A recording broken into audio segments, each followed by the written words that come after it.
At night, we see a tower. From within, a sound is heard, something akin to someone groaning in pain. Inside, we see chains and a person speaking. Get a grip, you idiot. This is just the beginning. Don't even think about passing out now. Injecting the stimulant one more time. As soon as this is said, a person screams, and we see blood gushing. A total of 461 seconds. Looks like he lasted a bit longer with the reagent this time. Considering the results, a talented test subject really makes all the difference. We see a person with their head hanging low. Boimir Magic Tower. 461 seconds after the 70-second magic power circuit stimulant. Can we say the magic circle has been activated and the immune reaction has been suppressed? Excellent. Let's also apply a stimulant for memory expansion. People converse in front of a young man bound in chains in this magic tower known as the most powerful in the empire. I'm slowly meeting my end, but why? On a table, we see research materials. Inside a tube, we see several ants. Why did someone like me, said to have a talented mind, end up like this? One of the ants starts to emerge from the top of the tube. Well, now, manifest the stimulant with force. At this moment, the young man feels immense pain. Along with his screams, we see the chains being stretched. Stop. I'm begging you. Stop. What an annoying noise. Let me know when the experiment is over. Understood, Master of the Magic Tower. Chained up, the young man thinks. Why am I? Fading away in the magic tower, the very place I always dreamed of being. Hey, you idiot! Get a hold of yourself, another young man says, grabbing him by the hair. How are you feeling, Verdun? Even without a shred of talent as a mage, you get all high and mighty just because people praise you for being smart. That's why your life force and knowledge are being drained in this secret research lab. You can keep striking that clever pose like before. Go on, talk like the piece of trash you are. Well, I guess you can't even pass out in the state you're in. Hey, are you listening to me? Are you deaf? Where are you looking, huh? He looks back and notices. What the heck? The experiment ants escaped? Take proper care of these things. Can't you even handle that, right? Sorry, Wheeler. You pathetic morons. On second thought, this idiot is practically an insect. He doesn't have a single drop of magic power to break a chain, which is why there's no reaction. You know, that's good for us. After all, it's thanks to him that we now have an East-rank experimental subject on our hands. Why? The friend he entered the magic tower with got a scholarship to study abroad. I feel sorry for Rovelin for having a friend like him. Definitely. For what reason? I see everything that's happening right now. Shut. Huh? What are you mumbling about? Shut your mouths, you scum. It's all because I'm weak. This all started 15 years ago. I grew up in an orphanage because I have no parents. All I ever wanted was to become an incredible mage. In the end, I joined the magic tower as a common laborer to learn magic. But no matter how hard I tried, I couldn't become a mage. All because of the growth limit. Rank 1. That was from the magic compatibility test I took when I was 7. Basically, it meant I could never become a mage. No talent. It was like a final sentence for me, since my lifelong dream had always been to be a mage. But even so, I couldn't give up, because my only dream was to become a mage. I would secretly peek at magic books left in the rooms while working as a helper in the magic tower. I also absorbed the essence of various books in the magic tower's library. Even without much magic power, I was confident in my intelligence. And then, a few years passed. Verdun, you're a genius. And so, I finally became a researcher at the magic tower.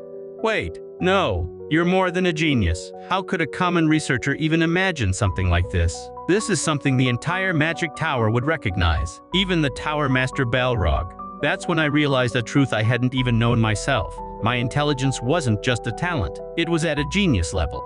Thank you, Lucard. I needed to test this out before presenting it. Thanks for your… What? Wait? Am I the first person you've shown this to? You haven't shown it to anyone else? No. You're the only one I've shown it to. Is that so? Lucard, the only researcher I was close to, had finally acknowledged me. Maybe now I could stay in the magic tower, not as a manual laborer, but as a scholar of magic. That's what I thought until he presented my thesis as his own. By the time I found out, it was already too late. He went straight to the tower master. Please, you have to believe me. That thesis is mine. It disappeared the day before it was to be presented, and then Lucard presented it as his own. So you're saying you're the author of the theory of multidimensional continuity. If it's the respected Master Balrog Bessias of the Boimir Magic Tower, surely he won't let this slide. Yes, Tower Master. If you'll allow me, I'll explain everything from the beginning. What a surprise. I had no idea there was such a talent among the common researchers. If only I hadn't gone to the Tower Master that day. We see the Master placing a hand on his shoulder. Come to my laboratory in 2 days, when the moon is hidden. If I had fled the tower right then, could I have lived a normal life for the next 7 years? We see him being thrown to the ground. That's how I was forcibly imprisoned in the Tower Master's laboratory. You little brat!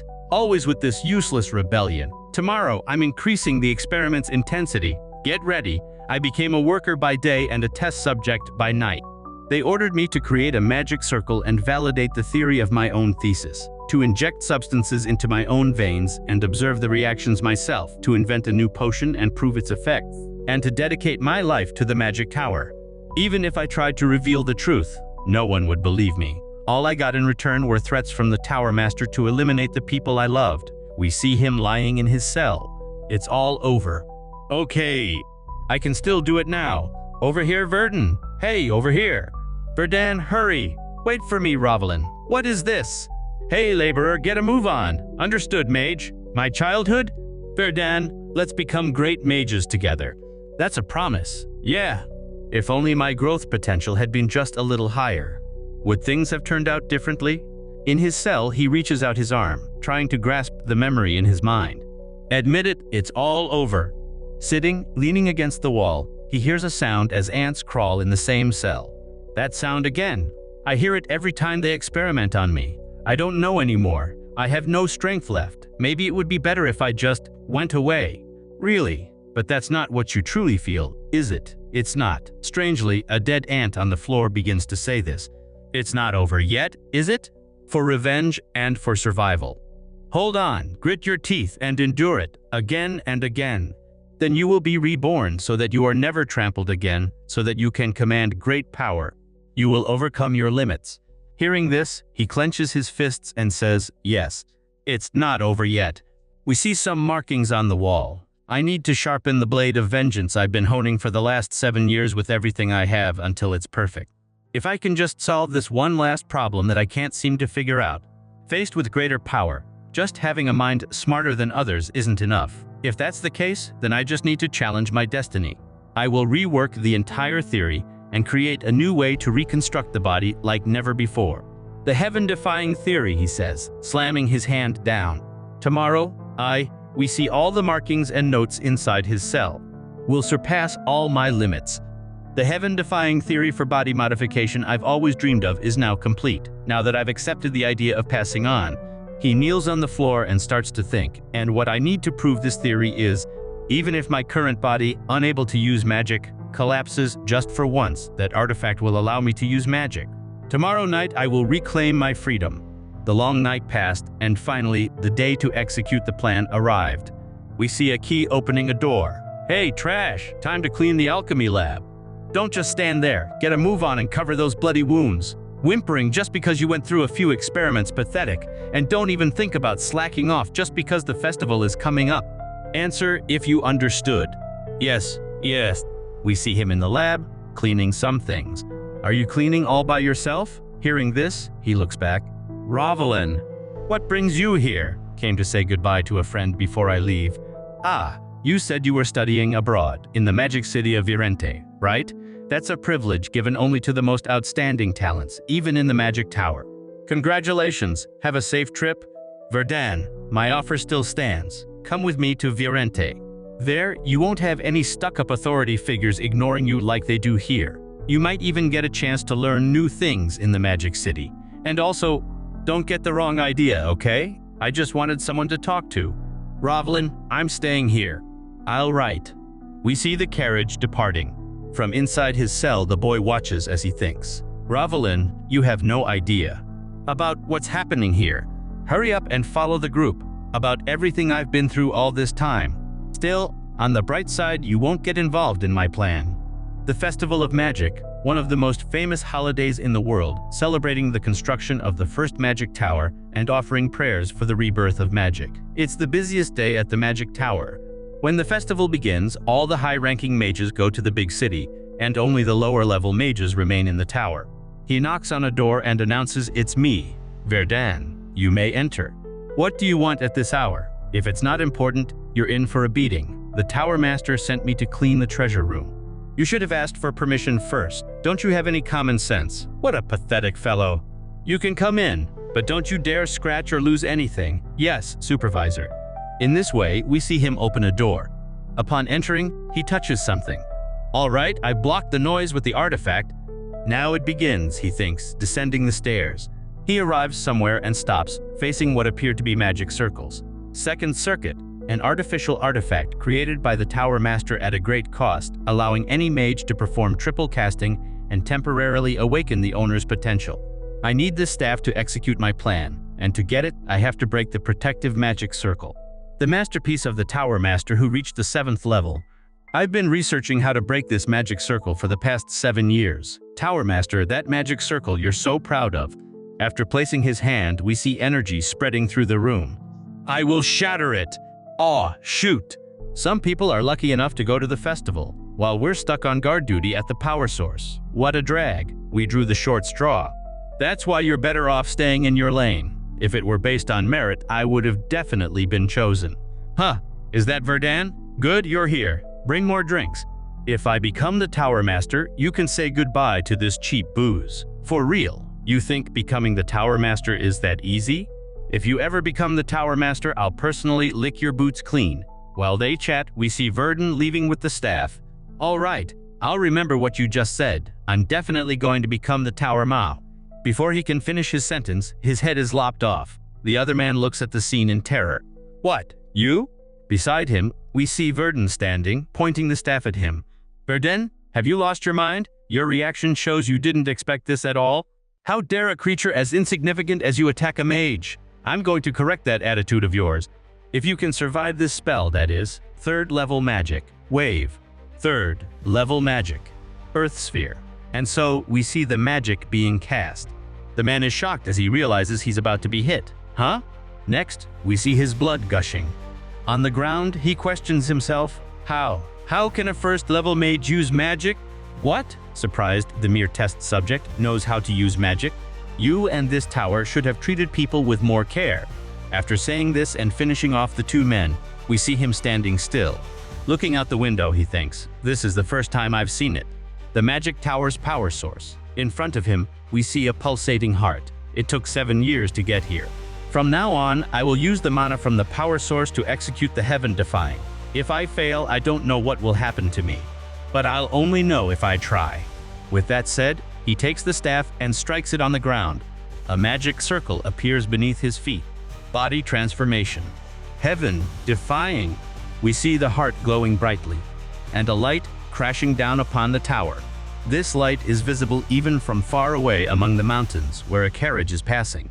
This immense magic power is coming from the power source, which means someone has invaded my tower. We see the wreckage from the impact. Amidst the rubble, a hand appears. Then we see both arms and the staff. This, however, disintegrates. The destructive power was strong enough to devastate an entire region, but the fact that I'm still alive means, did the heaven-defying actually work? As he thought this, he looks up and notices a light. Several magic circles appear above him. Someone's coming this way. The Tower Master? Did he notice the anomaly in the power source? As soon as the Master stops above him, he extends his hand, preparing an attack. We see the impact of this strike. Amidst the dust, we see the Master appear. Is that a teleportation magic circle? You dare touch my tower and then flee? It doesn't matter who you are. Even if you are the Emperor of the Empire, even if you are just a child, I will find you and I will end you, whatever it takes. Whatever it takes. At another time, we see a forest. I'm sleepy. My body has no strength. I just want to keep lying here. The sound of water? What? Where am I? I was definitely running away. Huh? Standing in the water, he stares at his reflection. What's going on here? My face has changed. Why do I look like this? The brown hair had turned ashen gray, and the black eyes were now a crystalline blue. Did I become a completely different person? Was there some error in the body reconstruction? But the heaven-defying definitely worked? That's right. I managed to cast the spell after touching the mana source. And before the Tower Master found me, I used spatial transfer magic to escape. And now, I'm here. I've never seen this forest before. There are plants here I've never seen near the Bohemir Magic Tower, which means Did I manage to transport myself a distance of half a continent? So, I managed to change my body with the heaven defying. And I also managed to escape the tower with the teleportation circle I prepared. I'm free, finally. I wonder if the tower master has lost his mind yet. He must be foaming at the mouth with rage. The tower was destroyed, so he won't know who did it, nor that I, his little test subject, escaped. But the magic tower won't fall just because of this. Even without the mana source, the tower master will find a way. The other name for Balrog Vesius, the tower master, the omnipotent, isn't just for show. But for now, this is enough. While the tower is rebuilding, I will grow even stronger until I'm ready for my revenge. I will destroy everything he has built, right before his eyes, and at the same time, make the name of the mage Verdun known to the world. Revenge and proving my worth as a mage. That is my sole purpose. Goodbye for now to that wretched magic tower. We see a goblin chopping something with an axe. Verdun says, extending his hand, and we see the magic heading towards the goblin's head. Blood. It is sliced. There don't seem to be any visible side effects. Could there have been a problem with my body's reconstruction? Besides the hair and eye color, the rest seems the same. And the magic power that surpasses normal levels is still here too. I can't quite understand what phenomenon occurred. More importantly, this is going to be a pain. Seeing goblins wandering around so freely, it seems I'm quite far from any village. He notices some marks on the ground. Wagon wheel tracks? Did they drop their cargo while fleeing in a hurry? Magic detection. Better check where the owner of this is. And so, his magic spreads across the area. Go, hurry up. You useless horses, run faster. Darn it, what a mess! What in the world was that? How did it come to this? Running into the remnants of the bandit group that was supposedly already defeated while we were passing through the forest. That was acceptable. Shouting that I knew the local Lord of Pate and still failing the negotiation. I could also stomach that. But the hired mercenaries running away because they were scared of kicking the bucket was something I just couldn't fathom. But what was that bizarre orc with that hideous smile? At least the bandits were too busy trying to deal with those monsters. Otherwise, I would have been done for too. We see him fleeing with his carriage. That sound. Don't tell me it's following us. Hurry up, darn it! Run, you useless animals! While fleeing, his carriage runs over a fallen log. And so, the man is thrown to the ground. Ah, my back. Wait. He stares at the trees in front of him and finds several eyes staring back at him. Orcs and goblins emerge from the spot. Darn it to end like this at the hands of demi-humans.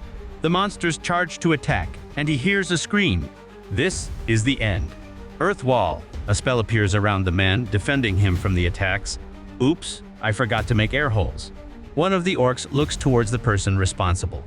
We see Verdun standing there. Well, I better finish them all off before he suffocates.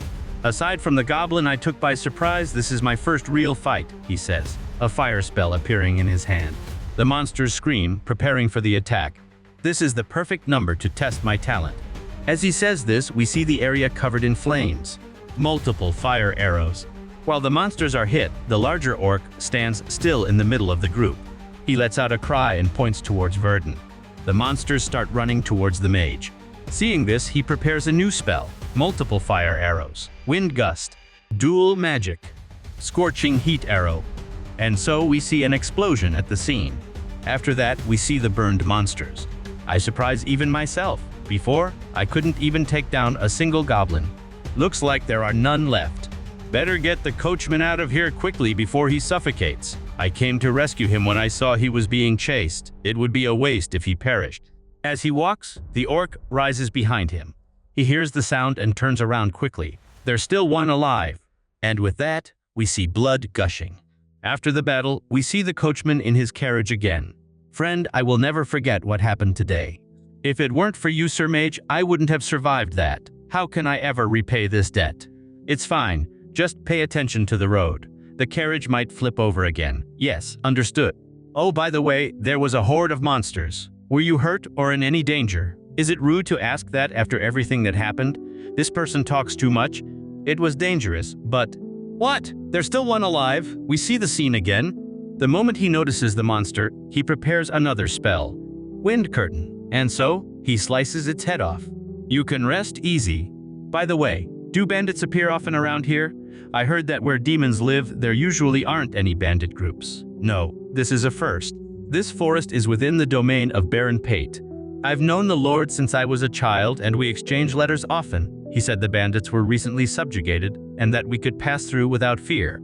So I traveled with the cheap mercenaries I wouldn't normally hire. And just as we were passing through, I thought I had failed the spatial transfer. But if this is Baron Pate's domain, I've come to the right place. I erased my tracks and unintentionally changed my appearance, but the Boymere magic tower can still track me. For now, I need to hide my identity and grow stronger.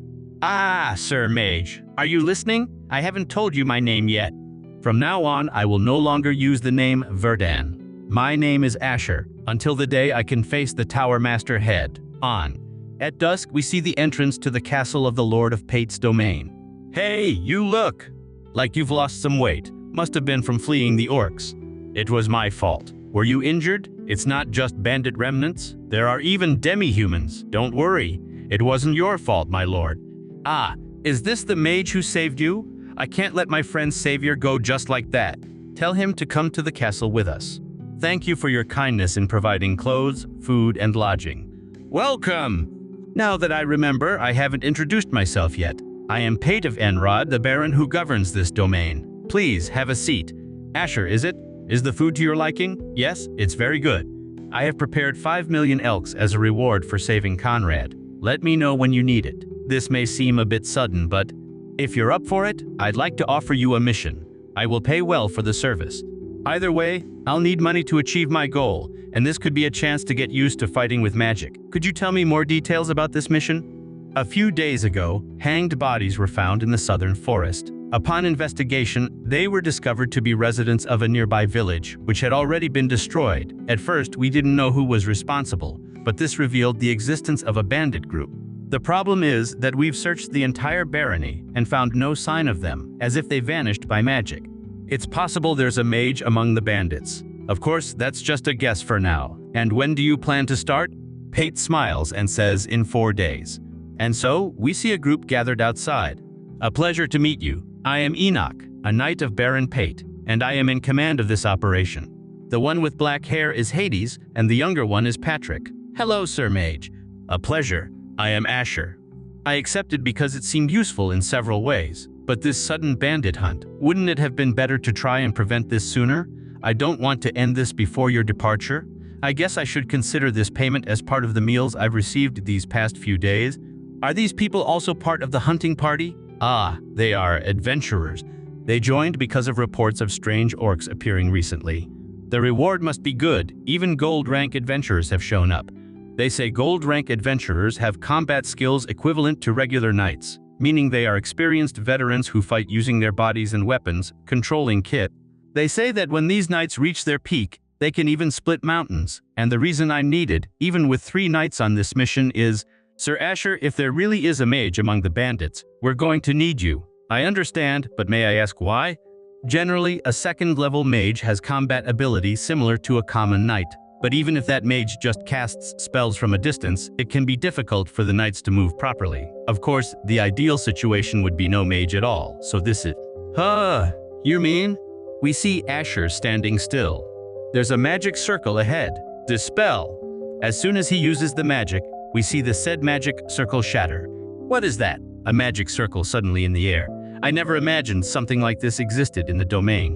What I just dispelled were camouflage spells, and this one seems to be an alert. Step aside, I'll continue dispelling. And so, he makes another move and dispels the spell. Breaking a magic circle so easily? Who is this person? Adventurer. One who belongs to a guild, travels the continent, accepts missions to explore unknown territories or combat magical beasts that threaten people. An early demise is always by the side of adventurers, but they are still admired. With skill comes wealth and honor. However, if an adventurer who has crossed the line between life and its end abandons honor and yields to desire, turning their blade against humans, they become nothing more than a bandit. Darn it! We haven't even recovered from the damage caused by Pate's subjugation team. And now, orcs and goblins have started attacking out of nowhere. And to make matters worse, we're running out of food. What are you waiting for? Don't just stand there gawking. Go find other prey. It seems that's them, sir. What do we do, Sir Enoch? Please give us your orders. They are unprepared, so we will attack immediately. Wait, Sir Enoch. I was brought along as a defense against mages. but we haven't yet assessed the enemy's strength. If their mage is stronger than me, we could have problems. But Asher, if they get away from here, there is a way out, he says, observing the two. We finally expanded our territory, and now even the recruits from the village are all gone. All right, stop worrying, and let's think of a solution. Who could have imagined that an orc with a clown's smile would appear and take out our men? Ah, when I was an adventurer, I never thought things would come to this. If only we hadn't been caught taking out other adventurers for money. Ah, those were the good old days. Hey Bilgum, how about we raid another village? No, the Baron was furious about the bodies we hung up last time.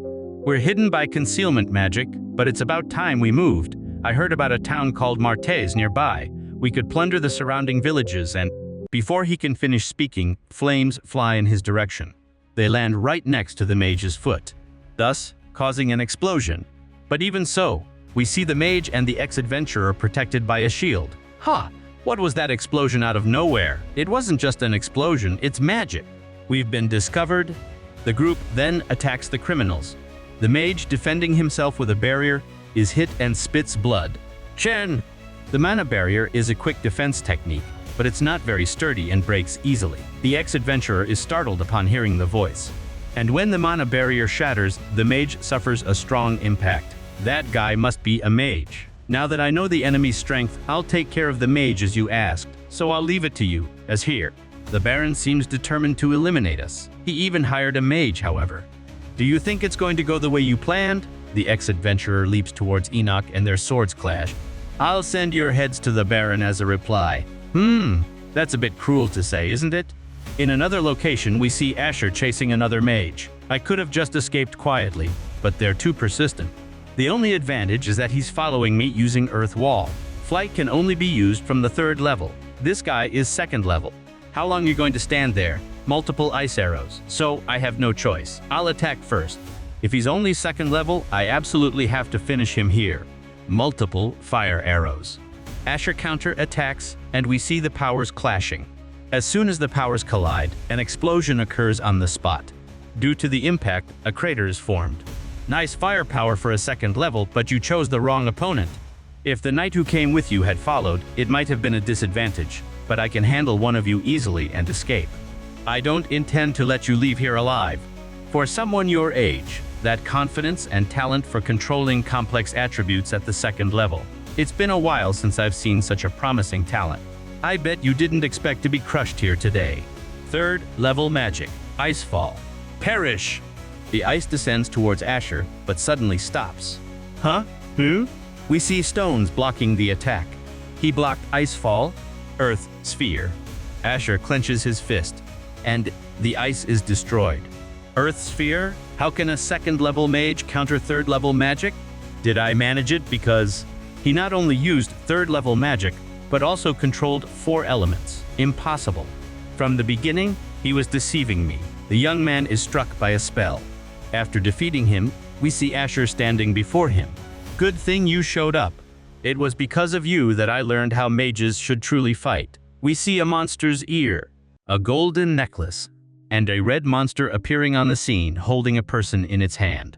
2 days before the expedition, I prepared a potion with ingredients I brought from the magic tower. It was the mana circuit expander.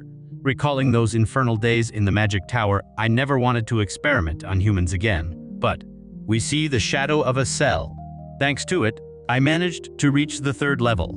This should be enough to ensure they're done for. I need to leave proof that I eliminated the bandit gangs to show the Lord and gain his trust. Looking at the mage's hand, he notices something. Is this the wand that guy was using? Appraisal. The type is Mana Stone Staff, and the magic in it is slightly increases spellcasting speed and gives a small boost to ice magic power. It should serve well for temporary use. Asher, are you safe? Sir Patrick? Thank goodness we were worried when you didn't come back after subduing the bandits. Sorry, they were stronger than we expected. It took a while. Indeed, the destruction along the way was no small thing. Now that I remember, you said you just subdued the bandits, right? Yes, the leader is still alive, but Sir Enoch is taking care of him. It should be over by the time we get back. May I ask something before we head back? Of course, ask whatever you like. What happened to the bandits' belongings? The Lord said that if it's not too serious, you can take whatever you want from the loot. Baron Pate, I accept this wand with gratitude. Excellent work, Asher. If it weren't for you, our group would have suffered heavy losses. Not at all. It was a good experience for me as well. Chen is gone. Impossible. Darn it, if this keeps up, we'll be taken to the domain and executed. I still have so much to do. I can't meet my end in such a forgotten place. In that case, it's all or nothing. And so, he breaks free and starts attacking the people around him. Get out of my way! Without Chen's magic, we can't break this encirclement, so there's only one way. Kill the knight and escape with his horse. He attacks Enoch again. After his first attack is blocked, he prepares a second with his dagger. But Enoch manages to grab his arm, grabs him by the collar, and throws him to the ground. Who is this guy? Did he just throw away his sword? Hold him. Don't let him move. You fighting by throwing away your sword? Have you no honor? What are you talking about? Honor is only for the living, my bandit friend. Thus he is executed and his body is dragged away. Forgive me for that unsightly scene. If I had a little more time, I would have cut his neck from the front. This isn't how I usually fight. That was amazing, Sir Enoch. But why did you keep them alive? Ah, it's because the soldiers said they recognized some faces among the bandits. I suspect they might be survivors from the attacked village, so we need to take them to the castle and decide their fate after confirming their identities. Everyone, return to the domain. Take the bandits with you. Stand up straight. One of the bandits suddenly tries to flee. No, I don't want to be taken away to my doom. What? Wait, stop! Leave it to me. Please, wait a moment. Something strange. Ha! This guy. Ah, help! Save me! After hearing the screams of the man who fled, they begin to sense something. Is that the smell of blood? Something emerges from the trees and flies towards the knight. He manages to defend with his sword. Then we see that what was thrown was the man's head. What is that? An orc? But it doesn't look like just that. It looks like that thing. The adventurers must have failed to defeat it. Can you even call that an orc? And not just that one, I sense dozens of subspecies around here. A leader commanding a group of subspecies, is that it? Just like the one I saw before, with a wide, clown-like smile. And a huge body, twice the size of the others. It must have evolved. And so, the larger orc points towards the group. Its subordinates charge to attack. Everyone, defensive formation. Eliminate the goblins first, then take down the orc. The orc's sword clashes with Enoch's. Despite blocking the initial attack, he is thrown backward. Lying on the ground, we see the orc's foot about to crush him.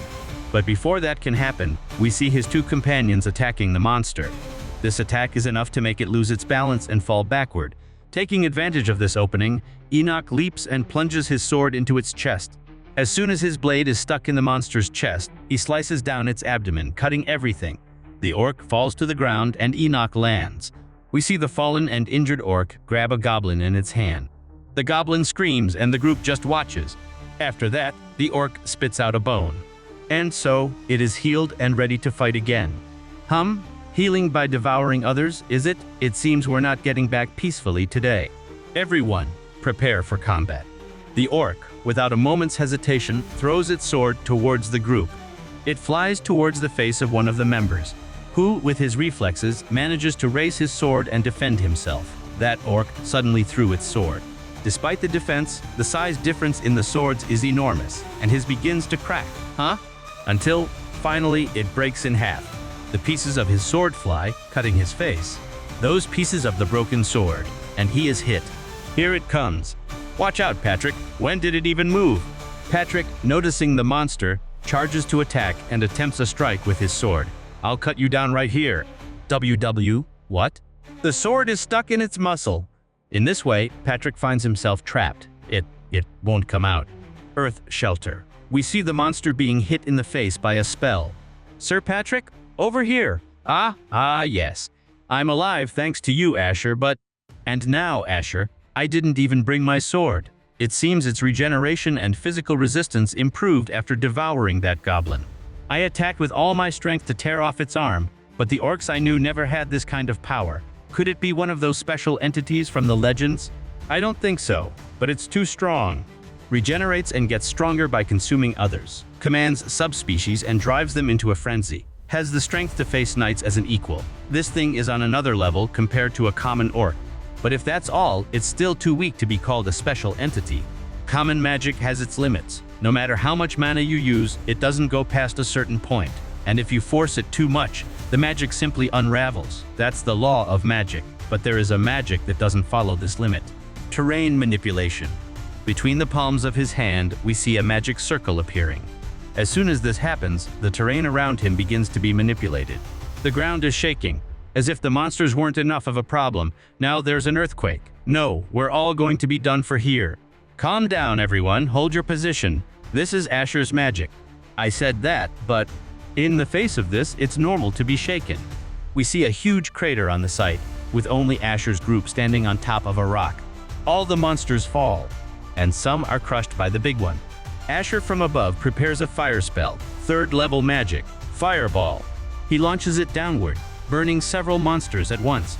They burn really well, turned to ash. Patrick, maintain your composure. That was a more than a satisfying blow, wasn't it? The 3rd level magic, Terrain Manipulation, has no limit to its expansion, but no mage uses it as a primary skill. That's because it consumes an extreme amount of mana relative to the power it delivers. I thought if I had enough command, I could surpass the 3rd level, but it was disappointing. As he lamented, they hear a sound. It's still alive. Down below, we see the orc eating other goblins. What do we do, Asher? If you don't want to burn to a crisp. He extends his hand and once again casts a spell. Wave! Asher, multiple ice arrows, Winter Blast. I'll freeze you until you turn to stone. Dual casting of piercing cold arrow. Both the orc and the other monsters are hit by the blow. But still, the orc extends its hand to try to hit Asher. Even if you don't feel pain or regenerate, Asher dodges its palm. After the dodge, he appears behind the orc and prepares again. If the body freezes, it won't be able to move. The orc looks back and glares at him as he prepares. Frozen orb. After he uses the spell, we see a monster encased in ice. Subjugation complete. At another time, we see the magic city of Virente. Did you see this breaking news? Of course, a magic tower collapsing. This world never ceases to surprise. According to the report, the tower's power source went out of control. Can you believe that? Most of the remaining mages were vaporized, and all of the tower's functions stopped. This field training is brutal. It's been so long since I've smelled civilization. Some people in different attire are talking. The scale of the damage seems too large to be just a failure in the power source. There are several rumors going around. Some say it's divine punishment. Others talk about a planned disaster. Still, I'm glad my theory was confirmed. I wonder if any letters from the tower arrived while we were training. Because there's no way the Boimir magic tower would just collapse like that. I heard there was a secret experiment going on there, and that's why they were attacked. The man who says this is suddenly grabbed by his tie. What? Say that again. What? Why are you acting like this all of a sudden? The Boimir magic tower. What exactly happened there?